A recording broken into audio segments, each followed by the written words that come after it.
भोजपुरी के इतिहास में सनी लियोनी और पवन सिंह करेंगे बहुत ही बड़ा ब्लास्ट। जी हाँ दोस्तों, सनी लियोनी और पवन सिंह बहुत ही ज़बरदस्त गाना लेकर आए हैं, जिस गाना का नाम है तेरी लाल चुनरिया।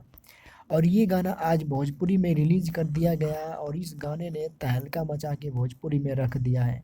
दोस्तों, इस गाने में बॉलीवुड की सुपरस्टार एक्ट्रेस और आइटम गर्ल सनी लियोनी ने काम किया है और पवन सिंह ने इस गाने के लिए सनी लियोनी को 2 करोड़ रुपए की लागत दिया और इस गाने को बनाया।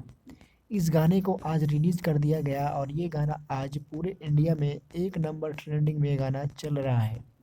और इस गाने की व्यूज़ की बात करें तो अभी वीडियो बनाने तक इस गाने का 6 मिलियन व्यूज हो चुका है, लगभग 6 से 7 घंटे में। ज़बरदस्त गाना है, ज़बरदस्त इस गाने का रिलिक्स है।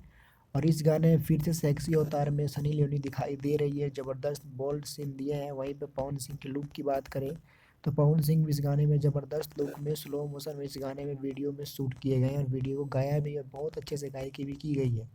अगर आप सच्चे वाले फैन पवन सिंह का हैं तो इस वीडियो को लाइक और चैनल को सब्सक्राइब करके बेल आइकन को प्रेस जरूर करें।